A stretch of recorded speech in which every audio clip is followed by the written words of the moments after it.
Bismillah. Alhamdulillah wassalatu wassalamu ala Rasulillah wa ba'd.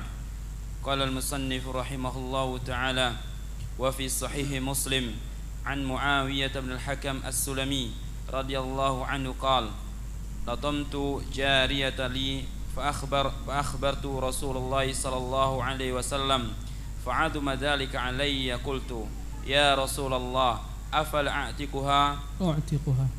أعتقها قال بلى ائتني بها قال فجئت بها رسول الله صلى الله عليه وسلم فقال لها أين الله قالت في السماء قال فمن أنا قالت أنت رسول الله قال أعتقها قال أعتقها فإن قال أعتقها لا فعل أمر أعتقها قال أعتقها فإنها مؤمنة. بسم الله الرحمن الرحيم. الحمد لله رب العالمين وبه نستعين على أمور الدنيا والدين ونصلي ونسلم على عبده ورسوله محمد وعلى آله وصحبه أجمعين. Amma ba'du. Kita masih dalam pelajaran kitab yang ditulis oleh Al-Imam Ibnu Qayyim rahimahullah yang berjudul Ijtima'ul Juyushil Islamiyah Al-Harbil Mu'attilati wal Jahmiyah. Maknanya adalah kesepakatan seluruh tentara kaum muslimin untuk memerangi pemahaman Jahmiyah dan Mu'attilah yang mereka menolak Allah di atas langit. Buku ini untuk itu ditulis, menolak Allah di atas arsy. Maka buku ini bantahan untuk mereka yang menolak Allah di atas arsy, bersemayam sebagaimana yang layak bagi Allah, tidak sebagaimana makhluk. Dan Allah tak butuh arsy yang butuh kepada Allah. Tuhan Allah di atas seluruh makhluknya, dan makhluk yang paling tertinggi adalah arsy. Tak ada di atas arsy makhluk lain. Di atas arsy hanya Allah Jalla wa'ala. Secara fitrah manusia meyakini hal itu. Setiap kali dia berdoa, dia menengadahkan kedua tangannya ke atas. Dan Nabi dimi'rajkan ke atas berjumpa dengan Allah. Dan banyak keterangan-keterangan, kita masih dalam lanjutan keterangan tersebut. Wa fi sahih Muslim, dan dalam hadis sahih Muslim, dan ulama sepakat tentang kesahihan seluruh hadis-hadis yang terdapat dalam Sahih Bukhari dan Sahih Muslim yang menyambung sampai ke Rasulullah. An Muawiyah bin Hakam as-Sulami, dari Muawiyah bin Hakam as-Sulami radhiyallahu anhu qala, berkata Muawiyah bin Hakam as-Sulami, latamtu jariyatan li, aku pernah menampar budak perempuanku. Fa akhbartu Rasulullah, aku beritahukan aku menamparnya dan aku menyesal. Fa'adhuma dzalika alayya, maka begitu besar kurasa dosaku menampar perempuan tersebut, budakku. Ya.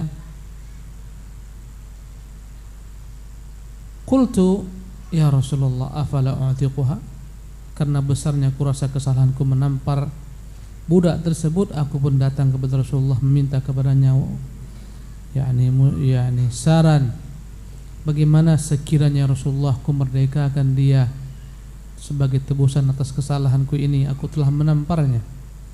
Dan ini menunjukkan larangan menampar budak atau orang-orang di bawah kita.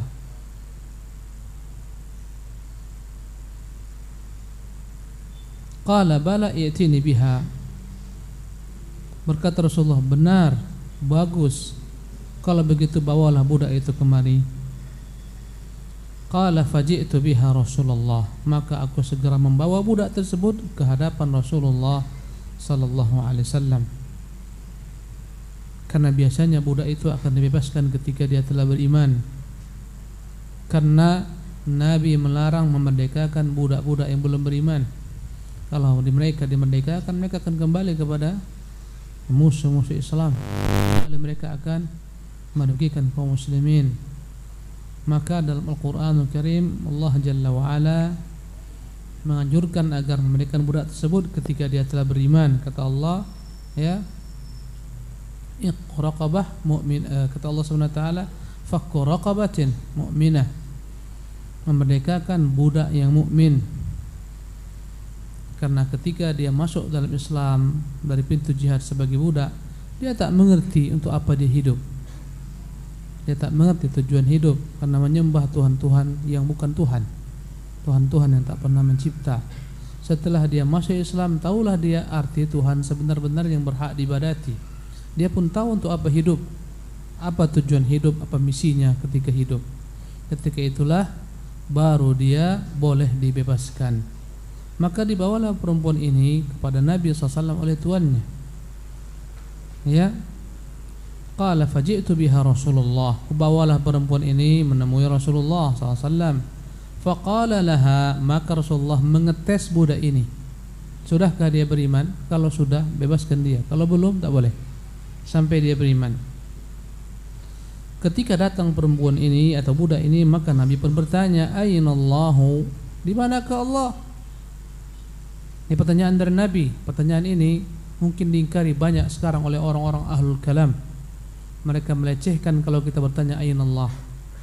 Mereka marah kalau ditanyakan Aynallah, di mana Allah. Kalau andai kata mereka menjawab pun dengan jawaban yang keliru dan salah.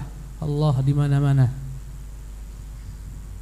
Ya, tanpa rincian. Allah di mana-mana, menempat di semua tempat. Apa beda dengan paham wahdatul wujud yang mengatakan wujud alam semesta adalah Allah? Tak ada beda. Ya, yang diyakini oleh Ibnu Arabi. Dan sungguh akidah ini menyimpang, lebih sesat daripada akidah Nasara. Yang mengatakan Tuhan menitis pada Isa, ini mengatakan semua ini titisan Tuhan. Semua alam raya, manusia-manusia, binatang-binatang, iyadzan billah, apapun, tumbuh-tumbuhan, semuanya dialah Allah. Dan ini menyimpang. Ya. Sebagian mengatakan Tuhan Allah Jalla wa Ala dalam hati kita. Maksudnya apa? Tuhan Allah dengan zatnya dalam hati kita, dia Tuhan yang maha besar. Apakah kita lebih besar daripada Allah? Tidak ada yang lebih besar daripada Allah. Karena itulah Allah genggam langit ini dengan tangannya. Allah genggam bumi dengan tangannya. Allah gulung langit yang 7 lapis dengan tangannya. Bagaimanakah Allah Subhanahu wa ta'ala dalam diri kita dengan zatnya? Berarti dia telah menyatu dengan diri kita. Kalau kau katakan dalam diriku ini ada Allah, maka engkau akan terjerumus kepada paham yang disebut dengan nama al-hulul. Dan itu paham yang menyesatkan, yang dikenal dengan paham al-hallaj. Al-hallaj mengatakan tak lagi dapat ku pisah-pisahkan antar diriku dengan Tuhan. Akulah diriku dan akulah Tuhan. Tuhanlah diriku, akulah Tuhan. Perkataan al-hallaj. Sehingga dia mengatakan dalam jubahku ini tak ada lain kecuali Allah jua. Inilah yang diyakini oleh orang-orang Nasara. Ya, dalam dirimu Allah, subhanallah. Allah merasuki dirimu sebagaimana jin syaitan membuat orang-orang kesurupan. Alangkah kecilnya Allah Jalla wa Ala. Dan kita meyakini Allah maha besar di atas makhluknya. Allah tak pernah dalam alam, tak pernah alam dalam Allah tabaraka ta'ala. Antara keduanya berpisah. Bagaimana kau satukan al-khaliq dengan makhluk, yang mencipta dengan yang dicipta? Bagaimana kau satukan dia? Ya.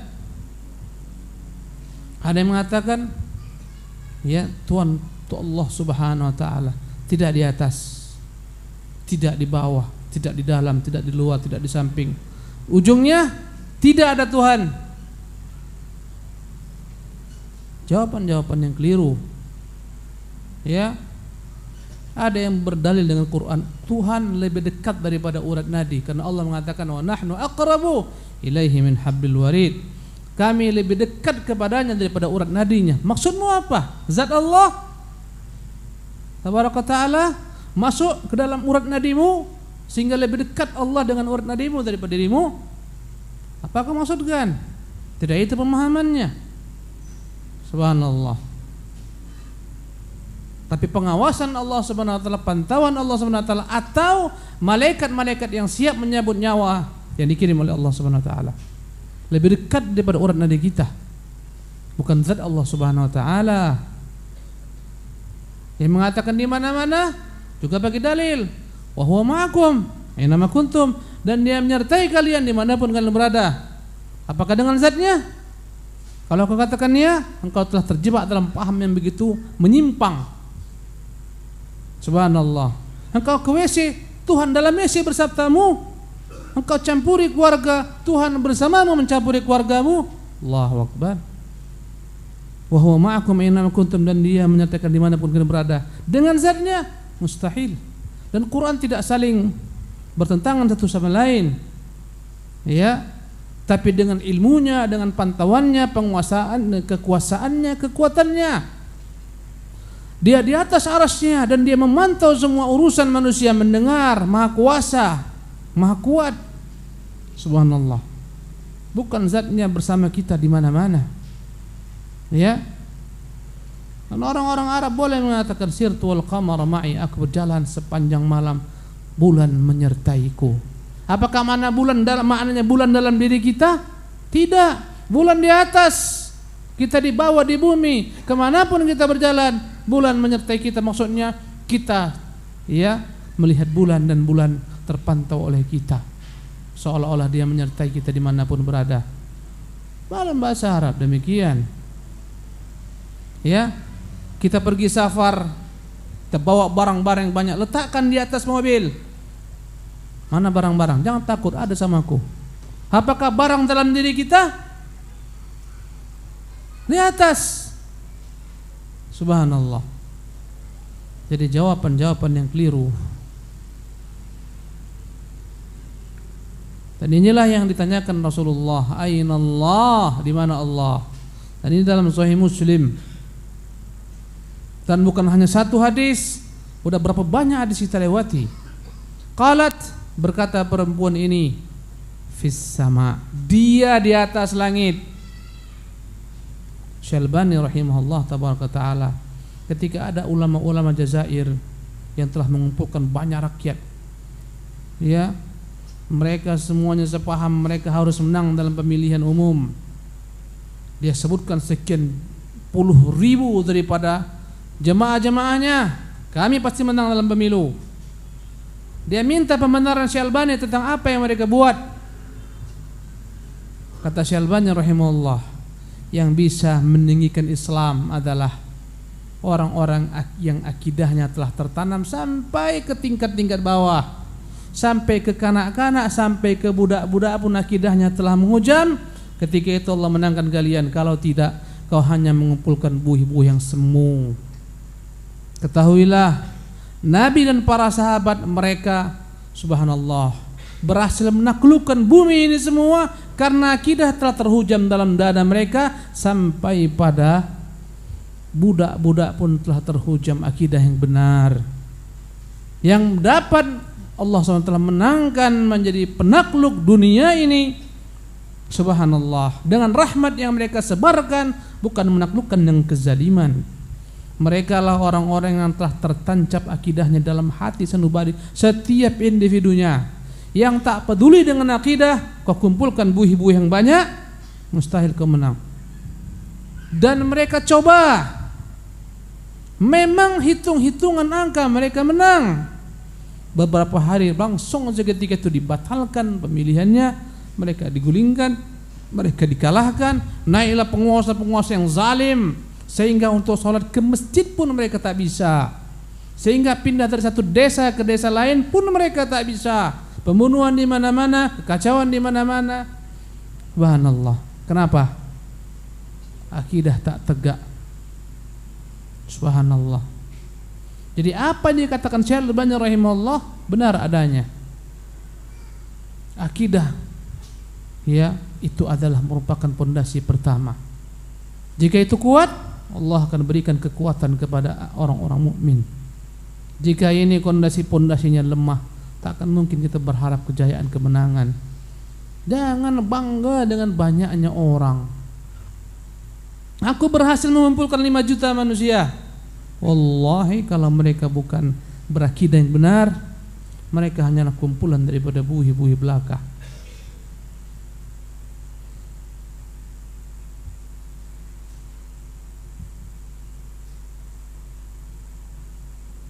Yang satu berdoa meminta kepada jin yang satu berdoa meminta kepada dukun, yang satu berdoa meminta kepada orang mati. Semua bersatu padu.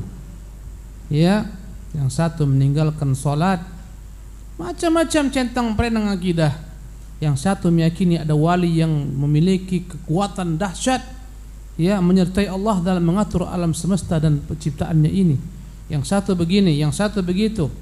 Sia-sia. Ketika saya bicara sejarah, bentangkan sejarah, kita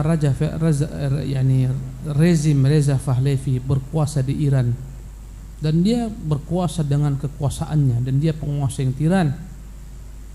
Ketika itu orang merindukan sosok yang adil. Ya, akhirnya semua mereka sepakat mengangkat seorang yang mereka anggap inilah representasi kita yang kiranya dapat menjadi ratu adil, mendatangkan keadilan. Mereka semua terkecoh dengan Khomeini. Dan di sana banyak ahlu sunnah yang sepakat mengangkat Khomeini. Itu Iran, itu negeri ahlu sunnah.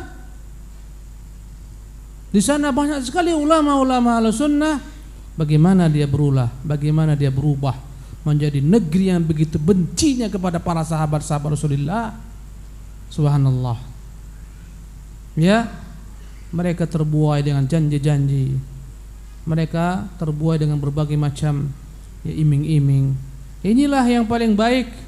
Kita sepakat sudah, sementara tutup mata, pejamkan, biar berbeda-beda akidahnya, biar. Yang penting kita bersatu, naikkan kawan tuh. Naik dia. Sebentar saja dia sembelihi ulama-ulama Ahlussunnah wal Jamaah. Subhanallah. Tak akan mungkin dapat disatukan manusia yang centang perenang akidahnya. Subhanallah. Tak akan mungkin dapat berjaya. Allahu Akbar. Sejarah jika kita bentangkan dan kita melihat ulang tuh Afghanistan. Subhanallah. Mereka bersatu padu untuk memerangi komunis. Mereka berhasil, tapi mereka tak pernah berupaya menyatukan visi dan misi mereka. Tidak pula menyatukan akidah mereka. Bahkan mereka begitu bencinya kepada dai-dai yang menyuarakan akidah yang benar di bawah Rasulullah, dai-dai yang mengingatkan mereka atas bahaya kesyirikan. Subhanallah. Bahkan mereka bunuh Syekh Jamilur Rahman. Syekh Jamilur Rahman mereka bunuh. Apa yang terjadi? Setelah mereka berhasil menaklukkan musuh dari luar Islam, antara mereka berperang bertahun-tahun, tak pernah tegak satu negara yang benar-benar sebagai negara yang berdaulat. Datanglah musuh-musuh Islam, datanglah orang-orang kufar, jadilah negara ini hanyalah negara boneka. Kenapa? Jawabannya, tak peduli dengan akidah. Subhanallah. Jangan bermimpi kemenangan, dan jangan bermimpi dengan banyaknya jumlah. Subhanallah. Tapi satukan akidah. Maka benar apa yang dikatakan Syekh Albani, tak mungkin, tak mungkin. Kutanya kepada engkau, kata Syekh Albani, itu semua pengikutmu yang kau katakan sekian puluh ribu jumlahnya, tahu enggak di mana Allah SWT? Dia bicara belok-belok, mutar-mutar, begini saya. Aku tak mau bicara kau bicara gaya politikus bicara. Kutanya kau jawab dengan benar. Aku tak tahu bagaimana politikus yang bicaranya bersayap-sayap. Aku tak tahu. Katakan satu. Pahamkah mereka semua pengikutmu? Tidak. Selesai. Kalau tidak, tak akan mungkin Allah menangkan kalian. Allahu Akbar. Ini pelajaran-pelajaran dalam sejarah yang kita bisa buka mata kita, menunjukkan betapa pentingnya akidah ini. Subhanallah. Apalagi jika akidah ini diperangi, dikatakan orang yang menegakkan pilar-pilar akidah sebagai mujassimah, musyabbihah. Mereka adalah mujassimah, mereka musyabbihah. Maksud mujassimah, mereka adalah orang-orang yang membuat Tuhan bagaikan tubuh, bagaikan makhluk bertubuh. Itu kata mereka tatkala kita katakan Allah di atas langit. Kata mereka, itu orang musyabbihah, mereka menyamakan makhluk dengan Allah. Subhanallah. Padahal kita hanya mengulang-ulangi apa yang Allah katakan. Tak kita tambah, tak kita kurangi sama sekali. Dia yang mengatakan dan dia yang mengatakan wa huwal qahiru fawqa ibadihi. Dialah yang maha perkasa di atas semua hambanya. Ada kita tambah? Tidak. Amintum man fis sama an yakhsifa bikumul ard. Apakah engkau merasa aman dengan di langit jika dia mau dia tenggelamkan bumi ini? Amintum man fis sama an yursila alaikum hasibah. Apakah kamu merasa aman dengan yang di langit jika dia mau dia turunkan bala bencana hujan batu dari atas langit? Siapa di atas langit yang dapat menurunkan hujan batu? Allah. Mau berapa banyak ayat? Berpuluh. Lantas kita dikatakan kamu mujassimah. Kalau mujassimah banyak orang tak paham kali. Kamu Wahabi. Selesai. Subhanallah.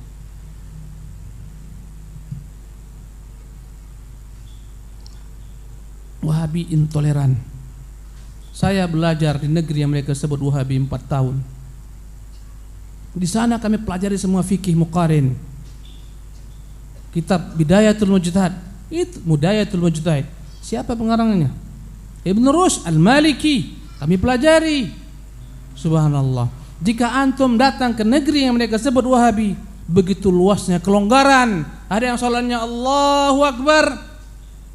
Tak ada kita katakan kau ahlu bid'ah, tak ada. Samiallahu liman hamidah. Tak ada kita katakan kau ahlu bid'ah. Ada yang seperti ini, ada yang seperti gini, ada seperti gini. Subhanallah, dalam keluasan. Ada yang lebih dahulu turun lututnya, ada lebih dahulu turun tangannya. Dalam keluasan.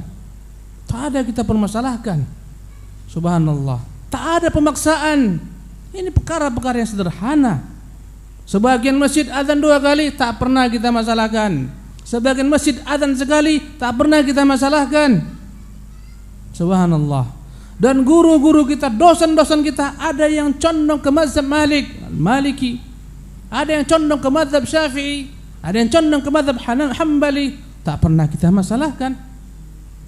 Subhanallah. Apa yang namanya intoleran? Wallah, bahkan orang-orang non-muslim yang mereka kerja di negeri yang mereka sebut Wahabi ini puluhan ribu jumlahnya.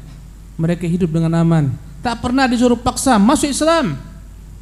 Pekerja-pekerja yang datang dari negeri India sana, dari negeri-negeri Filipina dan lain-lainnya, sebagian besar mereka non-muslim, tak pernah dipaksa masuk Islam, dibiarkan mereka. Toleransi yang begitu tinggi.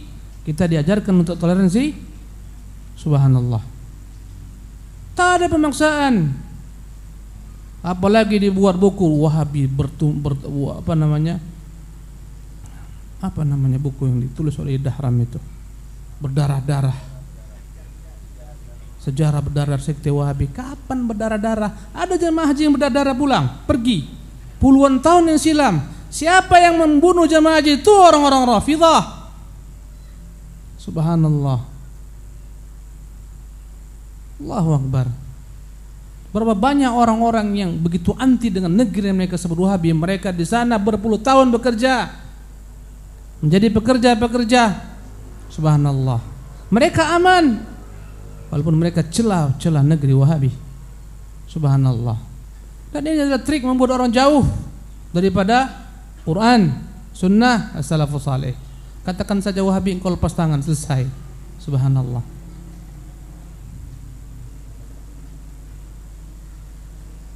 Kembali kepada hadis ini hadis Wahabi ini. Semua Wahabi. Kata Nabi SAW ketika dia berkata, Allah di atas fis sama. Qala faman ana. Nabi bertanya, faman ana, kalau begitu saya ini siapa?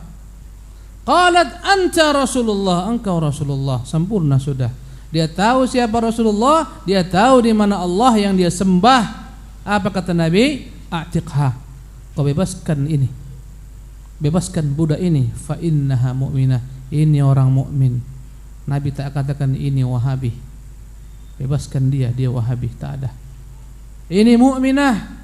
Kalaulah kita mengamalkan apa yang diamalkan Nabi SAW dan para sahabatnya, para imam yang 4, tak kita tambah, tak kita kurangi, dikatakan Wahabi, katakan saja, kami tak peduli. Subhanallah. Kita telah mengikrarkan diri kita, tak ada boleh fanatik kepada siapapun makhluk, tidak kepada Syekh Muhammad, tidak kepada cucu-cucunya, tidak kepada anak-anaknya, bahkan tidak kepada sahabat-sahabat Nabi sallallahu alaihi wasallam. Berhari-hari kita bahas. Kemarin baru kita bahas lagi supaya benar-benar nempel di benak kita. Kita bukan sekterian, kita bukan anti kebinekaan, kita bukan intoleran, subhanallah ya. Tapi tolong hormati kita, berikan kita hak untuk meyakini apa yang ingin kita yakini, yang berdasarkan dengan dalil-dalil yang sahih. Subhanallah, dalilnya benar, istidlalnya benar, dan itu yang dipahami para sahabat Nabi. Kami tak akan pernah celah-celah kalian, sesat-sesatkan kalian, biarkan kalian berjalan dengan apa yang kalian inginkan. Tapi tolong berikan juga kepada kami ya hak untuk dapat mengimani apa yang kami imani sebagai iman Nabi dan para sahabat, para tabi'in, tabi'ut tabi'in. Inilah dalil-dalil kami. Subhanallah. نعم اقرأ. وفي صحيح البخاري عن أنس بن مالك رضي الله عنه قال كانت زينب رضي الله عنها تفتخر على أزواج النبي صلى الله عليه وسلم وتقول زوجكن أهاليكن وزوجني الله من فوق السبع سماوات. Fi Sahih Bukhari, tadi dalam Sahih Bukhari, ini dalam Sahih, tadi dalam Sahih Muslim, sekarang dalam Sahih Bukhari. An Anas bin Malik radhiyallahu anhu, dari Anas bin Malik semoga Allah meridhoinya, qala, berkata Anas bin Malik, kanat Zainab radhiyallahu anha taftakhiru ala azwajin Nabi sallallahu alaihi wasallam. Adalah Zainab ummahatil mu'minin, dia satu daripada ibu-ibunda kita orang-orang mukmin, istri Nabi, Zainab bintu Jahash. Ya, dia senantiasa kalau andai kata para istri Nabi berbangga-bangga dengan orang tua mereka, dia berkata, menunjukkan kebanggaannya. Apa kata dia? Wa taqulu, alah, kalian semua bangga-bangga kalian dengan orang tua kalian, keturunan kalian, nenek moyang kalian. Semua kalian yang mengawinkan kalian itu orang tua kalian semua. Ahli kunna atau kerabat-kerabat kalian, tapi aku tidak. Aku ini yang menikahkan aku dengan Rasul, bukan makhluk, tapi Khalik sang pencipta. Di mana dia nikahkanku? Bukan di sini, tuh di atas langit ketujuh. Apa kata Zainab? Zawwajakunna ahalikunna. Kalian ini yang menikahkan kalian semua, ahli-ahli kalian semua, wali-wali kalian. Wa zawwajani Allah, tapi saya dinikahkan oleh Allah dengan Nabi min fauqi sab'i samawat, dari atas langit ketujuh. Jangan katakan Zainab ini Wahabi. Subhanallah. Karena setiap orang mengatakan Allah di atas disebut Wahabi. Katakan Zainab Wahabi, katakan Allah Wahabi, katakan Rasul Wahabi. Makanya kita ketika dibilang Wahabi, tak pernah kita merasa. Aku tak pernah merasa sebagai Wahabi. Tak ada. Kalian saja sebut-sebut. Subhanallah. Ya. Karena kita tak boleh taklid kepada makhluk. Tak boleh ikut kecuali kepada Rasulullah dalam segala hal. Ini akidah kita. Subhanallah. Kita mengatakan semua makhluk tidak ada yang maksum, sampai para sahabat. Apalagi Syekh Muhammad rahimahullah, dengan segala macam keilmuannya, kebaikannya, dan dia seorang mujtahid dan seorang mujaddid, tapi dia makhluk. Dan kita tidak perlu menisbatkan diri kita kepada mereka. Subhanallah. Tapi kita senantiasa ya menisbatkan diri kita sebagai pengikut Muhammad sallallahu alaihi wasallam. Karena beliau yang layak kita ikuti, bukan siapapun juga. Bahkan dalam bermazhab fikih pun kita boleh mengatakan aku Syafi'i, aku Hambali, aku Maliki, boleh. Tapi bukan maknanya kau ikuti Syafi'i dalam segala hal, kau ikuti Malik dalam segala hal, Abu Hanifah dalam segala hal, ya, kau ikuti Hambali dalam segala hal, Ahmad bin Hanbal. Dan itu telah dibuktikan oleh para ulama-ulama mazhab.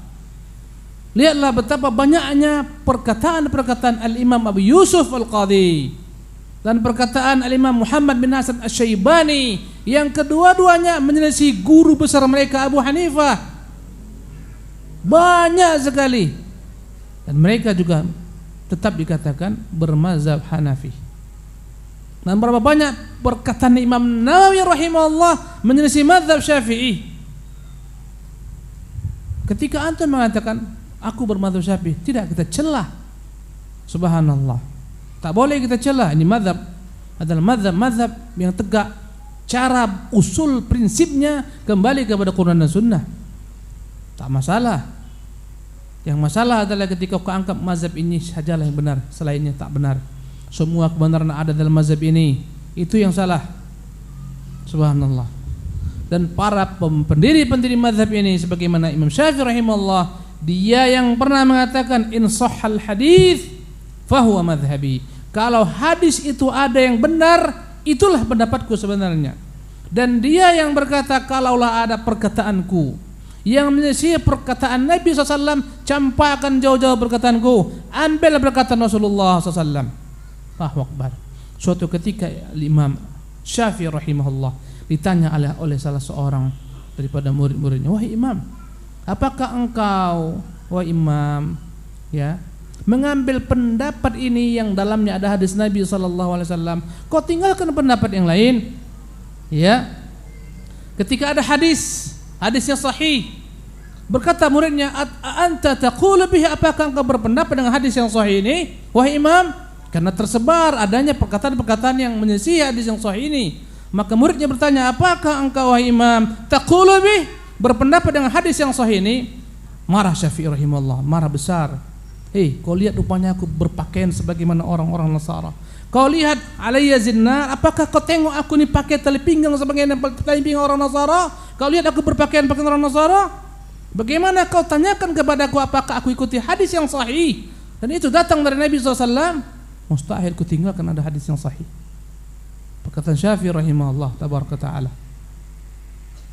Allahu Akbar. Negeri kita ini negeri yang bermadzhab Syafi'i, ahlan wa sahlan, tak ada masalah. Tapi mengatakan harus ikut dalam segala hal dalam mazhab Syafi'i, siapa yang suruh? Syafi'i pun tak suruh. Bahkan banyak orang tak konsekuen dengan pendapat Syafi'i yang rajih. Saya beri contoh. Mazhab Syafi'i tidak mensahkan orang membayar zakat dengan uang. Tak sah. Di negeri-negeri kaum muslimin dalam Syafi'i, mereka biasa toleransi, sepele, nah bayar saja uang, payah bayar saja uang. Mana Syafi'i mana yang kau ikut? Syafi'i mana? Syafi'i tetanggamu?